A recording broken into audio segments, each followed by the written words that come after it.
Então, nós vamos iniciar o nosso trabalho aqui da tarde, nosso estudo. E a Simone vai ler para nós a mensagem do livro Seara dos Médiuns.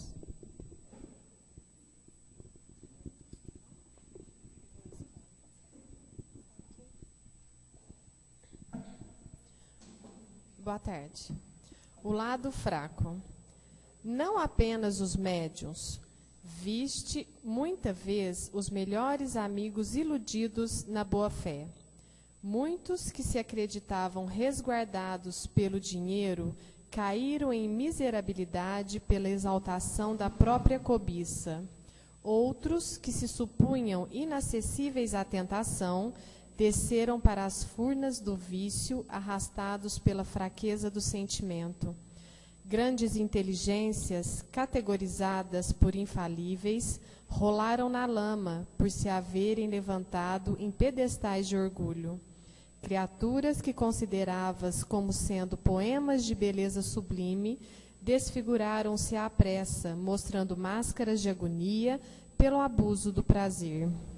Pregadores do heroísmo social e doméstico acabaram no suicídio, escorregando na vaidade.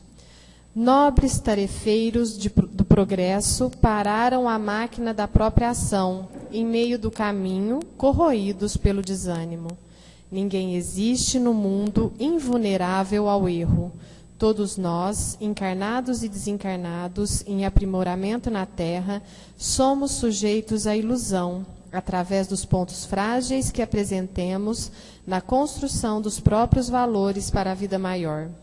Em várias circunstâncias, enganamo-nos todos em matéria de posse, em problemas de família, em questões de influência, em convites do sexo, em apelos a honrarias ou em assuntos que se referem à preservação de nosso conforto. Se surpreendes assim, o companheiro em posição de queda, ajuda-o a reerguer-se para o trabalho digno, sem perda de tempo em comentários inúteis. Se a natureza da falta te parece tão grave que te sentes inclinado à condenação dele, entra no mundo de ti mesmo e pede a Deus te ilumine a alma. E através da oração, a bênção divina te fará perceber onde guardas também contigo a brecha triste do lado fraco.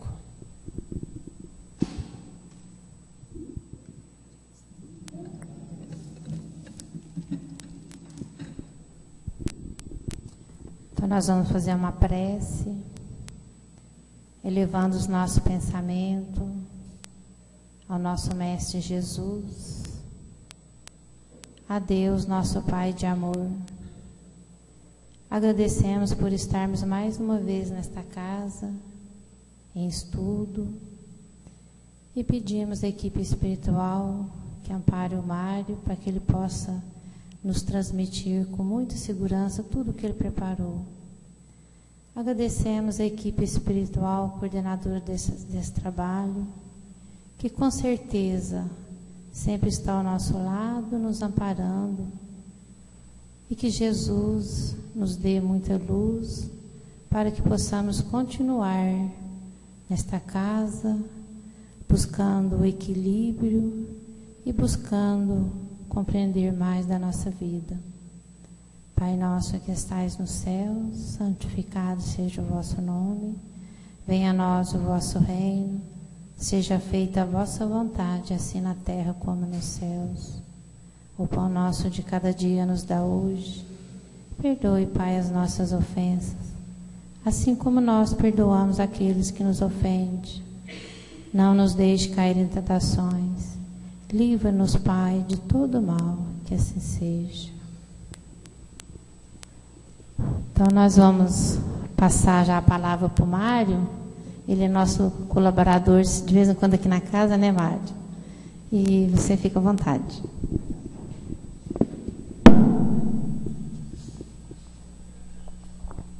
Boa tarde a todos. É um prazer estar aqui com vocês. O estudo da tarde vai ser a respeito da pluralidade dos mundos habitados. É um tema bastante interessante porque mexe com o nosso imaginário, né? Todo mundo já fez a pergunta: será que nós estamos sozinhos no universo?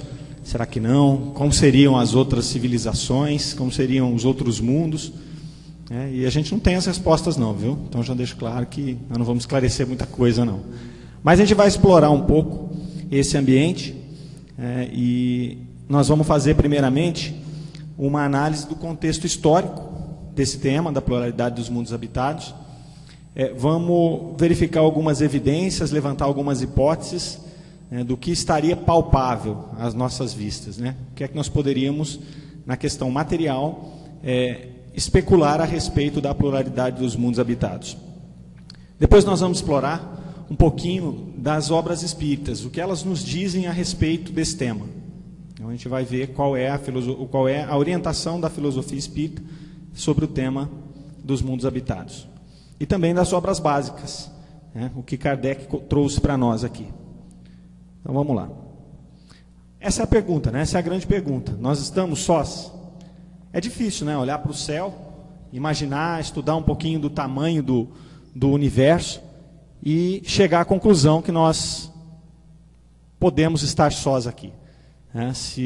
Que Deus criaria uma vastidão tão grande e seríamos nós os únicos privilegiados a habitar nessa grande morada.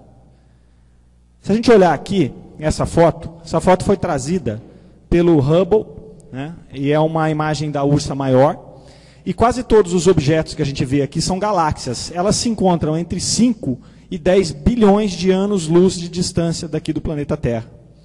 E elas são mostradas nas suas cores e suas formas naturais. Então, cada um desses pontos aqui maiores são galáxias. Então, dá para a gente ter uma noção, né? Nessa pequena foto, é apenas um pedacinho, né, que eles conseguiram fotografar, dá para ter uma noção de quantas galáxias existem no universo. Aqui, nós temos uma distribuição espacial de 100 mil galáxias. Nós somos um pontinho aqui, bem no meio, pontinho pequenininho, e aí nós temos 100 mil galáxias espalhadas nessa distribuição aí. Então, para a gente ver um pouquinho, né, da imensidão disso tudo, da imensidão da criação divina. E o que é que nós vemos ali? Nós vemos primeiro uma estimativa de 50 bilhões de galáxias. Né? Estima-se que existam 50 bilhões de galáxias em todo o universo. Elas são predominantemente grupos de estrelas, agrupamentos de estrelas. As maiores contêm algumas centenas ou até milhares ou bilhões delas. A nossa galáxia, que é a Via Láctea, um daqueles pontinhos que nós vimos lá, tem cerca de 100 a 150 bilhões de estrelas. Atualmente, o número de planetas extrasolares devidamente comprovados está em 228. A maioria deles tem órbitas muito estranhas, né? São diferentes do planeta do Sistema Solar. E alguns creem que nosso planeta seja uma exceção à regra. Isso é coisa dos cientistas, né? Mas já tem 228 catalogados aqui, com aquilo que a gente consegue ver com os nossos instrumentos, né? Aí a gente tem que manter a coisa numa relação da nossa inteligência e da nossa ciência, né? Porque os cientistas fizeram um equipamento para detectar vida em outros planetas. Eles iam lançar esse equipamento ao longo do universo aí para ver se achava vida inteligente em outros planetas. Eles foram testar na Terra, passou aqui e detectou que não tinha vida inteligente na Terra. Então, quer dizer, a nossa ciência, a nossa inteligência é muito limitada, né? Para a gente poder fazer afirmações que não existem. Olhando números como esses aqui, a gente já olha e fala, bom, é pouco provável que nós estamos sós. Pouco provável. Mas nós temos evidências de que não estamos? Dá para a gente dizer assim, não temos, e eu provo que não temos? Bom, aí existem algumas linhas que a gente vai explorar.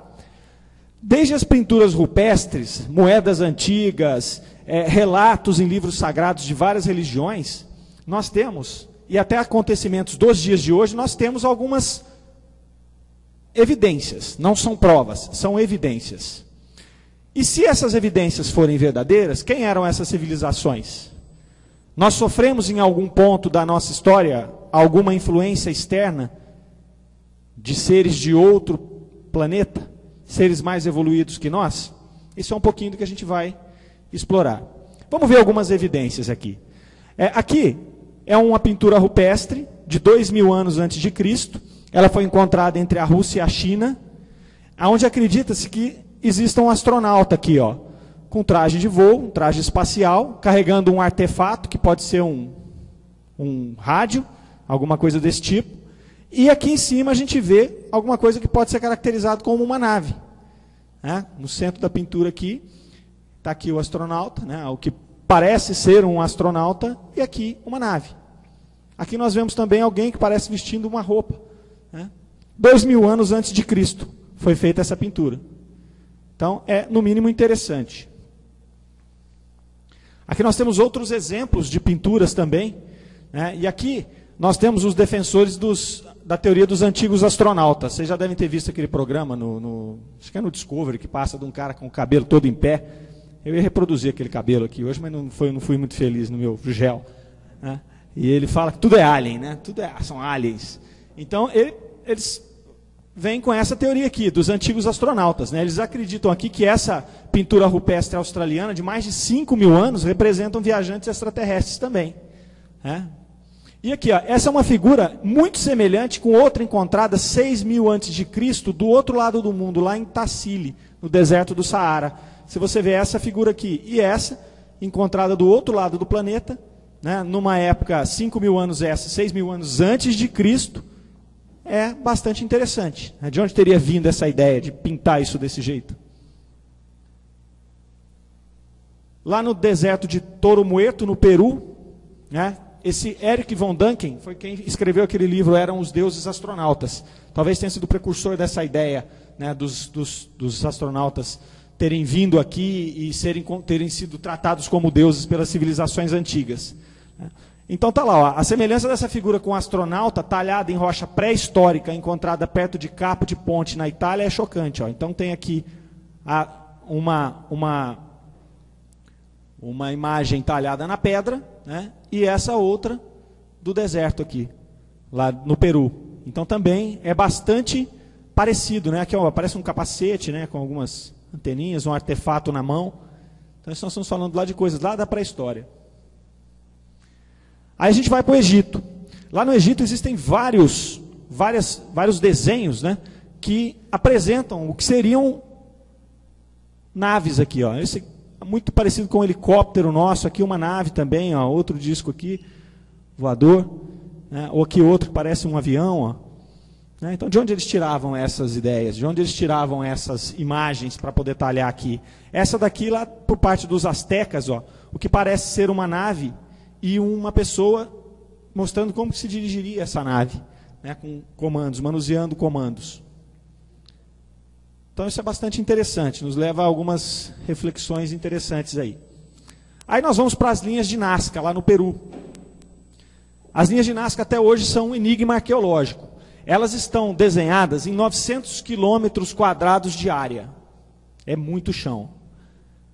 São datadas de 200 antes de Cristo a 800. A 800 depois de Cristo. Elas podem ser vistas a mais de 300 metros de distância, de altura. Por quem que elas poderiam ser vistas? Para quem que elas foram desenhadas? E o mais interessante, como elas foram desenhadas?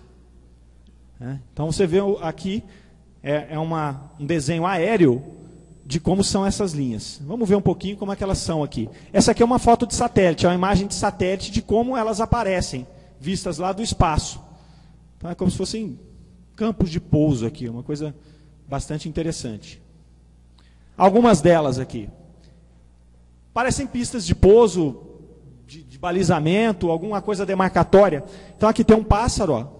Aqui nós temos uma aranha. Esses são os desenhos, feitos lá no deserto, feitos com pedra. Aqui, ó, todos eles mostram algo como se fosse uma pista de pouso. Então ele tem a aranha aqui e aqui uma pista. Aqui ele tem o pássaro e aqui uma pista. Aqui o macaco, aqui a pista. Aqui um cachorro, aqui a pista. Então todos esses desenhos apresentam essa imagem aqui. Que, se a gente for olhar hoje e de pronto falar o que é isso aqui, é uma pista de pouso, né? Para um avião pousar hoje. Tanto que tem uma piada que lá nas as linhas aéreas do Peru, fala, você está voando pelas linhas aéreas do Peru, talvez a primeira companhia aérea do mundo. Porque os caras já faziam pistas 200 anos antes de Cristo. Então é muito interessante esses desenhos, são muito interessantes. Aqui, ó, eles fizeram numa pedra uma imagem que eles chamam de El Astronauta.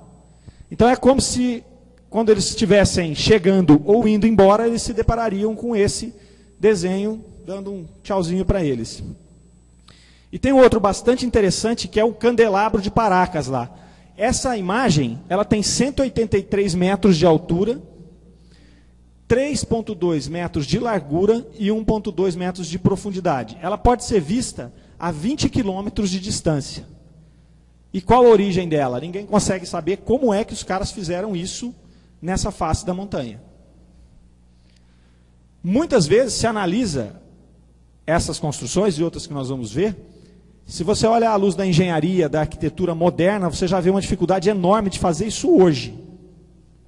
Imagina 200 anos antes de Cristo, o que seria fazer uma imagem dessa? E o mais interessante, para quem? Por quê? Por que fazer isso? E isso aqui aponta justamente para aquelas outras pistas. As linhas de Palpa também, que é mais ou menos na mesma região, essas datam de mais de 3.000 anos, elas são extremamente colossais e complexas, feitas na montanha, também com desenhos bastante diferentes do que a gente poderia imaginar que eles tivessem acesso à época. Vamos para outra curiosidade da antiguidade, as pirâmides do Egito. Todo mundo já ouviu falar, já deve ter visto alguns com mais profundidade, outros com outra. O que são essas pirâmides? A construção de pirâmides no Egito durou 1 milênio. Ele foi lá de 2630 a.C. até 1640 a.C. Elas começaram com as mastabas. As pirâmides, na verdade, são túmulos, são locais construídos para enterrar os faraós, para depositar os faraós com seus tesouros. Eles imaginavam que os faraós, após a morte, precisariam daqueles tesouros para reencarnar com riqueza no outro plano, para passar para o outro plano com as riquezas que eles tinham aqui. Então eles começaram construindo as mastabas, que foi ao final da segunda dinastia, e elas eram câmaras funerárias profundas com uma estrutura baixa interna aqui. Então elas eram construídas no subsolo e tinham essa pequena estrutura aqui. Elas começaram com esse desenho, depois elas foram se modificando com desenhos um pouco mais altos. Aí depois passou para a pirâmide de degraus, que veio já na terceira dinastia do faraó Djoser, que datou lá de 2630 a 2611 a.C., que nada mais era que uma superposição de mastabas.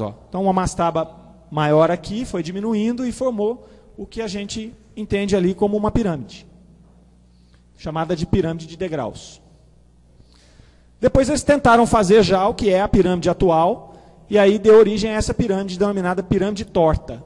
Ela veio lá na quarta dinastia do faraó Snefru, de 2575 a 2551 a.C. Eles já reduziam o ângulo dela aqui do meio para cima. Então é a mesma sobreposição, mas eles já tentaram fazer alguma coisa um pouco mais, talvez esteticamente mais interessante. Aí vamos para a grande pirâmide, que é a pirâmide de Quéops, uma das maiores maravilhas arquitetônicas já feitas até hoje. Ela foi construída em 2550 a.C., na cidade de Gizé. Ela tem 145 metros de altura. Foram usadas 6 milhões de toneladas de material e 2 milhões de blocos para fazer essa pirâmide. Foi a maior estrutura já feita pelo homem até o século XIX. Então durou milênios, levou milênios até que o homem conseguisse fazer alguma coisa dessa altura aqui. Eles levaram para fazer essa pirâmide 20 anos. Estima-se que eles utilizaram 100 mil homens para fazer isso. 100 mil homens em 20 anos eles teriam que colocar lá em cima uma pedra a cada 3 minutos para dar para fazer isso. A pedreira ficava perto, a pedreira onde eles buscavam esses granitos, a 800 quilômetros de distância. Moleza. O bloco era leve, 2,5 toneladas por bloco. Como é que esses caras fizeram isso? Hoje, eu já vi alguns programas que os engenheiros se reúnem para tentar reproduzir uma logística de transporte, de trabalho, para tentar estimar isso aqui, usando os mesmos recursos que eles tinham lá. É uma tarefa quase impossível. Quase impossível. Criam algumas suposições, mas falam, vamos lá tentar fazer. Não dá para fazer. Tem jeito de imaginar como é que esses caras fizeram isso.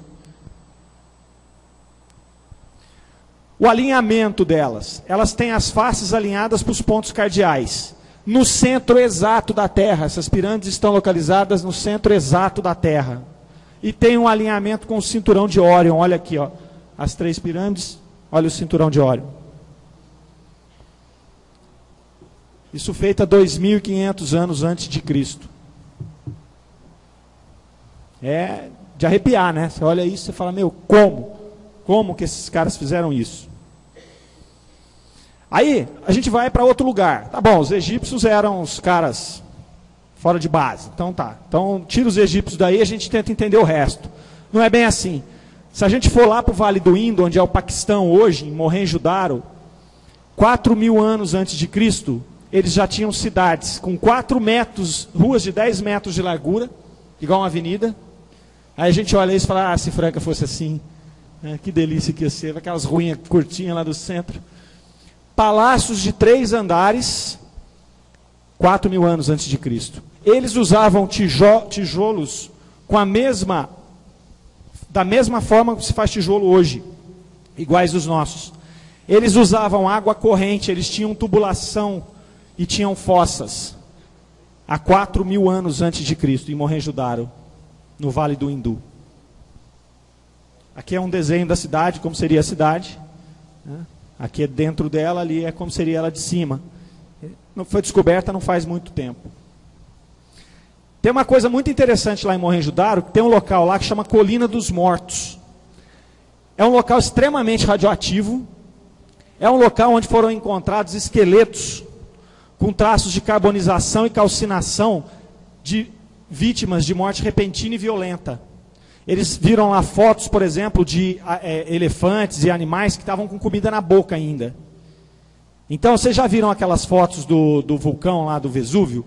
Que as pessoas estavam correndo, outras estavam, e elas foram pegas pela lava e ficaram daquele mesmo jeito? Aqui é a mesma coisa. Essas pessoas foram carbonizadas, né, e, de repente, repentinamente, corpos de homens, mulheres, crianças e civis, então isso, e animais. Isso descaracteriza uma guerra, uma batalha. Porque quando você encontra um campo de batalha, você vai encontrar soldado e tal. Ali não. Ali tinha de tudo. Foram pegos de surpresa. Eles não encontraram armas e nem nenhum resto humano que trazia feridas por arma de corte. Então não era uma batalha.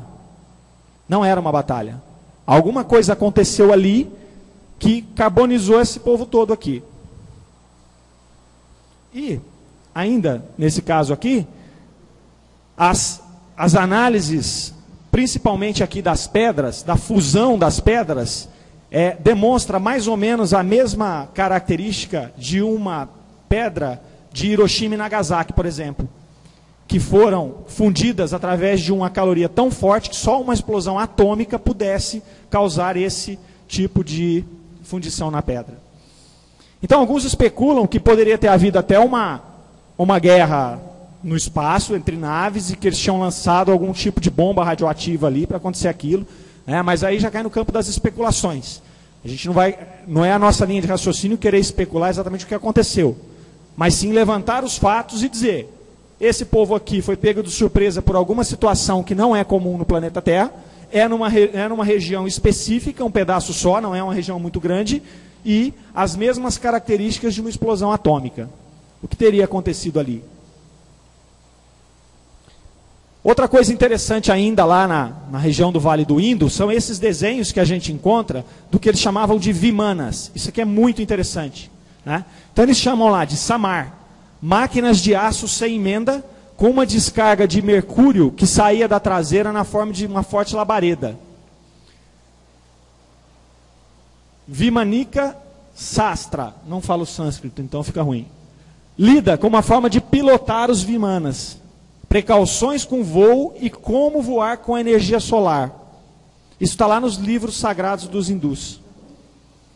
Lá para os lados lá do Mahabharata, daqueles lados lá. Livros extremamente antigos. Olha os desenhos das naves aqui. Isso escrito muito antes de Cristo. Muito antes de Cristo. E aí, você olha aqui, ó, eles tinham precaução com voo, como voar com energia solar. Está escrito lá. Está escrito lá, num negócio escrito há 3, 4, 5, 6 mil anos atrás.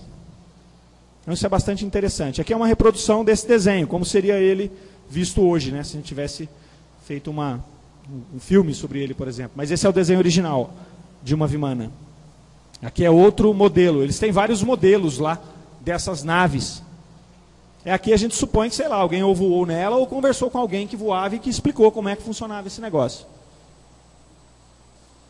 Aí a gente vai lá para o outro lado, vai lá para o México e encontra lá em Teotihuacan, lá dos astecas, de 100 anos depois de Cristo, vários templos também em formas de pirâmide, construídos de maneira diferente dos egípcios, com outra tecnologia, né? E eles tinham lá cidades em torno desses templos que habitavam 200 mil pessoas nessas cidades.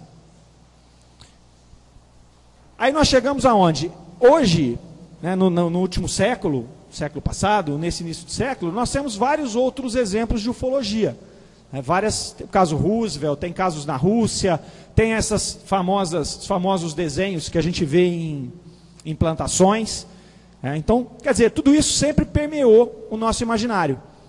Sempre a gente fala de avistamento, nós temos aqui o ET de Varginha, perto de nós aqui, que vira piada, mas sabe-se lá o que aconteceu ali. A gente imagina que os americanos escondem tudo, então a gente vê nos filmes, acontece algum evento ufológico, eles vão lá, recolhem tudo, e fica todo mundo em segredo total. É compreensível que se isso ocorra, porque ocorre, né? Porque você imagina se isso acontecer. Pode mudar totalmente os nossos paradigmas, o nosso entendimento da vida, e isso a gente não sabe o que vai acontecer com o ser humano, né? Como grupo, como manada. Mas é uma coisa que, como nós temos evidências, não temos provas. Aí cada um tira as suas conclusões. Mas, enfim, o nosso estudo de hoje não é para provar se existem OVNIs que visitaram a Terra ou não, né? Só pelo início da nossa reflexão, a gente já percebe que é difícil a gente imaginar que nós estamos sozinhos. Daí a imaginar que já seres de outros planetas, mais evoluídos que nós, vieram até aqui ou não, eu acho até que é irrelevante. Nós estamos discutindo a pluralidade dos mundos habitados. Não se os mundos habitados têm condição de visitar outros mundos habitados. Aí é outra coisa. Mas aqui já são evidências, no mínimo, interessantes. Então, o que a gente pode considerar dessas evidências aí? Existem linhas de raciocínio que falam que as primeiras civilizações, essas civilizações mais avançadas, vieram de outros planetas, fisicamente de outros planetas. Vieram para cá, eram ETs, e vieram para cá justamente para fazer com que o planeta se evoluísse de maneira mais rápida. Outra linha de raciocínio fala das visitas e orientações, que é a linha do Van Duncan, lá eram os deuses astronautas, de que esses seres nos visitaram e passaram tecnologias que ajudaram a construir todos aqueles elementos que nós mostramos ali atrás, né? E depois foram embora. Então eram seres pacíficos com um objetivo comum de vir aqui e auxiliar esses povos nativos a darem um salto de tecnologia. E aí entra numa linha baseada no que nós vamos estudar agora da doutrina espírita, que é que esses seres tinham recordações de vidas passadas em outros mundos mais evoluídos e, portanto, e por isso, faziam as pirâmides, faziam as cidades daquele jeito, faziam o que nós vimos lá das linhas de Nazca, né? Aguardando sim uma visita. É plausível também, né? Que seres bastante evoluídos se encarnaram num determinado momento dentro daqueles nativos aqui no planeta Terra e ainda tinham recordações daquele mundo em que viveram, e através dessas recordações mais latentes, conseguiam usar uma tecnologia que aqueles nativos não tinham acesso e reproduzir tudo aquilo que eles viveram nos outros mundos. As três são viáveis. As evidências que nós falamos, podem servir de embasamento. O que de fato realmente aconteceu, a gente não sabe. Uma coisa a gente sabe, existe uma verdade inexorável aqui, inexorável. A criação é infinita e Deus cria desde a eternidade e vai continuar criando. Então todo dia nascem galáxias, morrem galáxias, a criação ela é infinita, né, e é desde a eternidade. Ou seja, não parou, não vai parar. E o que é que nos ensinam os Espíritos? A gente vê lá no Livro dos Espíritos, na questão 55, os Espíritos nos informando o seguinte: todos os globos são habitados, e o homem terreno está longe de ser, como supõe, o primeiro em inteligência, em bondade e em perfeição. Entretanto, há homens que se têm por espíritos muito fortes e que imaginam pertencer a este pequenino globo o privilégio de conter seres racionais. Orgulho e vaidade julgam que só para eles Deus criou o universo. Está lá, Livro dos Espíritos, Obras Básicas, questão 55. A pluralidade dos mundos foi, posteriormente, confirmada pela revelação dos Espíritos. Com o advento do Espiritismo, foi um pouco mais taxativo isso. Então nós temos lá a pluralidade dos mundos na Revista Espírita, em março de 58. Essa frase aqui, ó: ainda mais, hoje, sabemos que podemos entrar em relação com eles e deles obter notícias sobre seu estado. Dos seres que habitam outros mundos. Outra coisa que a doutrina espírita nos coloca é que a migração desses espíritos ela é constante. Os espíritos habitam outros planos e estão migrando entre eles. De acordo com o quê? Com as suas necessidades individuais, coletivas e com a programação dos benfeitores. Então, esses espíritos estão em trânsito entre os mundos de acordo com essas necessidades. As individuais, as nossas próprias, as coletivas, para apoiar aquele grupo que está precisando, e sob a programação dos benfeitores. E ainda, quando o mundo é diferente, o perispírito se despe dos elementos constitutivos do local de onde saiu e assimila os do novo lugar, refazendo assim sua organização.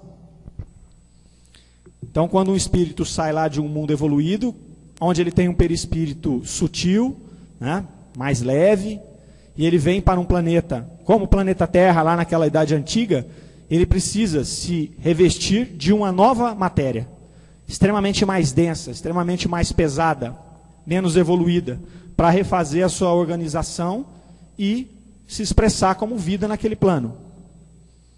Aí a gente olha lá atrás um pouquinho e fala, poxa, é verdade, aqueles seres que vieram de um lugar para cá, para a Terra, deviam sofrer a beça, né? Porque você sai de um lugar cuja atmosfera é leve, é serena, e cai numa atmosfera terrena de 6.000 anos atrás. Aí lá, Joana de Ângeles, no Limiar do Infinito, ela coloca o seguinte, ainda a respeito desse tema. Na hipótese de somente 1% dos planetas terem as mesmas condições e idades correspondentes à Terra, teríamos 2 bilhões de planetas com condições que caracterizam o nosso berço de origem. É a doutrina espírita embasando essa questão. Prossegue ela.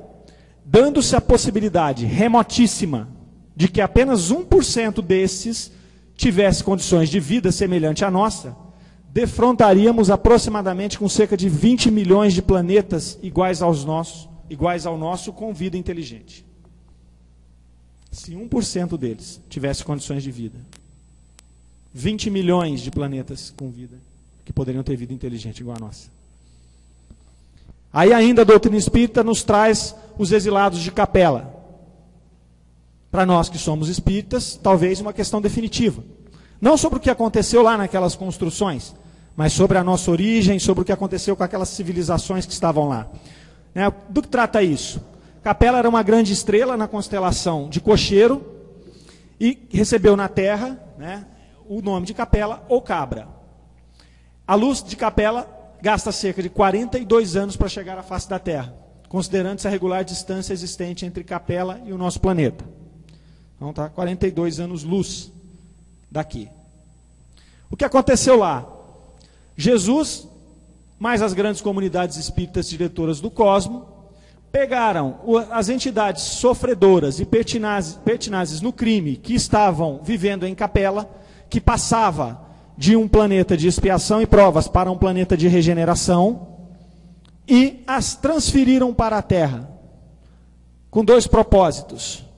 O propósito das conquistas do coração, ou seja, aqueles individuais que nós falamos, esses espíritos não faziam mais parte, não poderiam fazer mais parte daquele plano que eles estavam inseridos. Eles tiveram, ao longo de várias oportunidades, a chance de se modificar, não o fizeram, e aí foram compelidos a se mudarem para um planeta de expiação e provas, onde eles pudessem ter mais tempo para poder aferir as conquistas do coração. Isso aqui é na questão individual, cada um veio aqui para fazer isso. E depois também eles vieram para cá para auxiliar no progresso do ambiente. Ou seja, esses espíritos evoluídos de lá, perto dos que estavam aqui, sendo trazidos para cá, eles ajudaram aqueles nativos que aqui estavam num processo lento de evolução a dar um salto no ambiente. Então aqui é a maravilha, né, divina, a maravilha da programação, do planejamento divino. E eles vieram para cá e formaram 4 grandes grupos. Eles se fixaram nos povos mais antigos, né, obedecendo aí às afinidades sentimentais e linguísticas de cada um, que os associavam lá na constelação de Cocheiro, e eles criaram 4 grandes civilizações, segundo o livro Os Exilados de Capela. A civilização do Egito, as castas da Índia, o povo de Israel e o grupo dos Árias. Esses são os mais importantes citados no livro. A civilização do Egito, eles se destacavam pela prática do bem e o culto da verdade. Eles tinham uma lembrança mais viva das experiências da pátria distante. O culto da morte era altamente desenvolvido entre eles. Eles tinham ciência que a evolução da época não comportava o que eles sabiam. E a pluralidade da existência dos mundos era um problema conhecido e solucionado para esses povos egípcios. Então, independente da construção da pirâmide ter tido alguma ajuda externa ou não, de algum mecanismo, alguma entidade, algum ser de outro planeta que possa ter nos visitado ou não, aqueles povos que ali estavam, de fato, se destoavam do total, do montante das civilizações que chegaram até ali. E aí fica muito plausível a gente entender como é que eles vieram. Eram espíritos que começaram a nascer no meio daqueles egípcios que tinham todos esses conhecimentos que nós vimos aí. Eles vieram de Capela, eles chegaram de lá.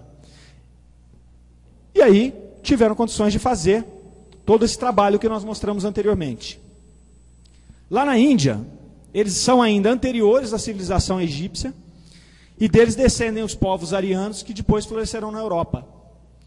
Foram as primeiras vozes da filosofia e da religião no planeta, e lá impera até hoje, né, um ambiente de grandeza espiritual, mensagens de amor e de esperança. Então, se a gente pega lá o Mahabharata, o Bhagavad Gita, e vai estudar isso até hoje, você vê coisas maravilhosas lá. E coisas muito compatíveis com o que nós vemos nas nossas religiões. Compatíveis com o cristianismo, compatíveis com a doutrina espírita. Aí você tem que ressalvar só algumas questões culturais, alguma questão da época, né? Mas se você pegar e sobrepor a mensagem de Cristo, por exemplo, com aquilo que está no Bhagavad Gita, você vai encontrar assim, 80% das coisas são comuns. Porque são verdadeiras. E a verdade não muda, não interessa onde ela é, não interessa em que cultura que ela está. E os outros 20% são questões culturais. Mas isso não é assim, mas não é assim para nós que somos ocidentais, para eles é. Então, quer dizer, aí, tirando essa questão, nós vamos enxergar a verdade no fundo de tudo. Depois nós temos lá os Árias, são os arianos. Muitos séculos para regularizarem as migrações sucessivas. Eles representariam lá os troncos genealógicos da família indo-europeia. Eles eram, do grupo, os que traziam maior revolta íntima, amargura, dolorosa contra as determinações da ordem divina. Eles não se conformavam muito com ter vindo para cá se misturar com aqueles nativos. E, embora revoltados e endurecidos, eles confraternizaram com os selvagens. Mesmo revoltados, eles vieram e se misturaram e cumpriram o papel deles. Cumpriram o papel deles e vieram e trouxeram o progresso, trouxeram a evolução. Esses arianos sempre tiveram aquela história de raça pura também, né? Muitas vezes tentaram impor sua força. E lá no Vale do Indo, lá no começo, eles invadiram aqueles povos hindus, dominaram aqueles povos e tentaram criar uma raça única também. Só que o que aconteceu? Os povos que ali viviam naquela época, de pele morena, mais escura, né, tinham genes muito fortes. Então eles se misturaram e o que aconteceu foi que acabou virando uma raça assim única, mas não a raça deles, a raça dos outros. Né? Então você pode ver os indianos, né, todos com aquela pele escura, eles não conseguiram, eles dominaram o povo por séculos, séculos e séculos e não conseguiram fazer o que eles queriam, que é criar uma raça como a deles, né, que vieram do norte. Eles acabaram se misturando e virando uma raça igual à dos hindus. Depois nós temos o quarto grupo, que é o povo de Israel. Essa é a raça mais forte, mais homogênea, que veio, que se mantém inalterados os seus caracteres até hoje. Então até hoje eles têm a sua homogeneidade como uma coisa, como um fator importante. Eles trazem consigo a fraternidade, solidariedade, fé soberana e imorredora ao longo dos tempos. Eles que nos trouxeram a revelação de um Deus único, Pai de todas as criaturas e providência de todos os seres. Porém, eles trouxeram consigo, e muitas vezes carregam até hoje, o orgulho, a altivez e o exclusivismo. Eles se mantêm até hoje dessa forma por conta desse exclusivismo. Então, na medida do possível, esse povo, né, os judeus, eles não se misturam. Eles casam-se entre si. Né, então, até assim, é muito chocante quando um judeu resolve casar com uma pessoa que não é da raça deles. Então, eles se mantêm com isso até hoje. Então, não dá para a gente ficar aqui dizendo o que está certo e o que está errado, né? Não é, até porque não tem certo e errado. Né? Eles estão aí até hoje, se mostram como uma raça homogênea, trouxeram para nós a revelação de um Deus único. Então isso aqui é uma coisa de uma riqueza muito grande. Foi lá que nasceu Moisés, foi lá que nasceu Jesus. Né? Então a gente reflete por quê? Né? Por que nasceu ali? Será que é justamente porque eles tinham consolidado entre eles essas questões? Então, tem muita coisa para a gente pensar sobre isso. Aí nós vamos lá no Evangelho, em João 14, 1, 3, dizendo o seguinte: não se turbe o vosso coração, crede em Deus, crede também em mim. Na casa de meu pai há muitas moradas. Se assim não fora, eu vou-lo teria dito, pois vou aparelhar-vos o lugar. E depois virei outra vez e tornai-vos-ei para mim, para que onde eu esteja, estejai vós também. Palavras de Jesus segundo o Evangelho de João. Emmanuel nos fala o seguinte. Emmanuel nos diz que no espaço incomensurável há mundos berço e mundos experiência, mundos universidades e mundos templos, mundos oficinas e mundos reformatórios, mundos hospitais e mundos prisões. Cada um cumprindo uma finalidade para os espíritos. São vários tipos de mundo. Dentre eles, os primitivos, destinados às primeiras encarnações e experiências da alma humana. A gente vamos voltar lá atrás no planeta Terra, lá do homem das cavernas, saindo das cavernas, começando as primeiras civilizações, descobrindo a agricultura, começando a pastorear animais. Depois passa para o mundo de expiação e provas, aonde os espíritos encarnam para prosseguir na sua evolução, passando por provas e expiações, decorrentes de seu progresso de aprendizagem evolutivo. O mal predomina ainda. É a nossa situação atual. É a situação para a qual os exilados de Capela foram inseridos. Porém, de lá para cá, de 4, 5, 6 mil anos para cá, já houve uma grande evolução. E o planeta Terra está agora se movimentando para se tornar um mundo de regeneração, aonde nesses mundos ainda existe o mal, mas não predomina. Os espíritos estão sujeitos a provas, mas já adquirem melhores condições e conhecimentos para estabelecerem uma boa base da sua evolução. Nós estamos entrando aqui agora, nós estamos na fase de modificação do nosso planeta, de expiação e provas para mundos de regeneração. E é aqui que entra o problema. É aqui que nós, avisados que estamos, temos que colocar as nossas barbas de molho. Porque se nós fizermos como aqueles em Capela, de sermos contrários a esta evolução, nós também seremos exilados para um mundo naquela situação. Inclusive a doutrina nos diz que já existe um planeta, que será o planeta que receberá esses espíritos. Nós não sabemos precisar quando, como vai acontecer, mas uma coisa a gente já sabe. É bastante provável que nós estejamos vivendo aqui, se não a última, as últimas encarnações possíveis nesse plano, para aqueles que não estiverem prontos para a próxima fase dele, que é a de regeneração.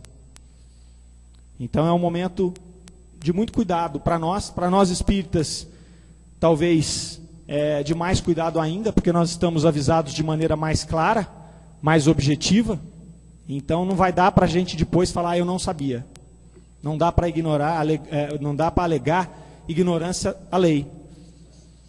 Então quando a gente senta num COEM ou em qualquer local para estudar, ou se debruça sobre a doutrina espírita, às vezes a gente acha que vai ser um conforto. Mas junto com esse conforto vem a responsabilidade. Nós estamos descobrindo como as coisas funcionam, nós estamos descobrindo toda essa movimentação, por que nós fomos feitos, como é que nós evoluímos, para onde nós temos que ir. E aí, se a gente se nega a fazer, é o nosso livre-arbítrio trabalhando.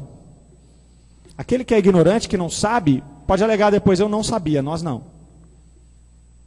Então, não sei se é uma boa notícia, né? Nós estarmos aqui sentados, né? Se a gente estivesse fazendo outras coisas, talvez a gente não teria essa responsabilidade, mas temos. Depois nós temos ainda outras escalas de mundos, mais longe da gente ainda, que são os mundos ditosos ou felizes, onde o bem sobrepuja o mal e a felicidade já predomina, e depois os mundos celestes, que são habitados por espíritos mais evoluídos, que é onde reina exclusivamente o bem e o conhecimento da verdade. Então a progressão dos mundos, como ela acontece? O tipo de mundo em que o espírito se encontra relaciona-se com o seu grau de adiantamento moral e espiritual. Ninguém está no lugar errado, nós estamos todos no lugar certo. Tem nenhum missionário aqui, tenho certeza. À medida que evoluímos, passamos de mundos menos evoluídos para os de maior evolução moral e intelectual, consequentemente mundos mais espiritualizados. Então é o que nós já falamos, é aquela sequência entre e a coisa acontece meio que em simbiose, né? A gente vai evoluindo o mundo em que nós estamos vivendo e uma coisa vai puxando a outra. Então nós nascemos num mundo melhor preparado para aqueles que nos antecederam, muitas vezes nós mesmos, que trabalhamos anteriormente. O mundo já está mais preparado, nos auxilia na nossa evolução. Em contrapartida, nós evoluímos um pouquinho mais o mundo e assim vai. Até chegar no ponto que ele está preparado para mudar de faixa, e aí aqueles que ainda não estão, digamos, estão sendo empurrados pela evolução, têm que sair e participar de uma nova fase.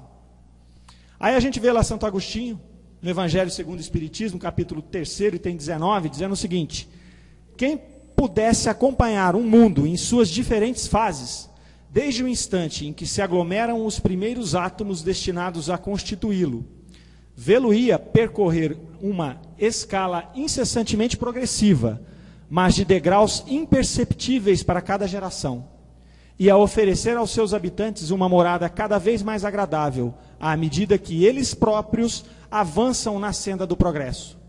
Marcham assim, paralelamente, o progresso do homem, o dos animais, seus auxiliares, o dos vegetais e o da habitação, porquanto nada em a natureza permanece estacionado. Santo Agostinho. Quais as consequências disso? A lei da evolução, ela é intimamente relacionada à lei de causa e efeito e à lei da reencarnação, sendo essencial o entendimento das três leis para compreensão do todo. Então começa com a evolução, lei de causa e efeito, nosso livre-arbítrio nos leva a tomar as nossas decisões, e as nossas reencarnações vão sendo modeladas por essas decisões que nós tomamos aqui, e a evolução vai se dando em função disso. Os mundos vão evoluir, os espíritos neles também vão evoluir. Aqueles que não evoluírem num passo apropriado para aquele mundo, vão ter outra chance em outro mundo.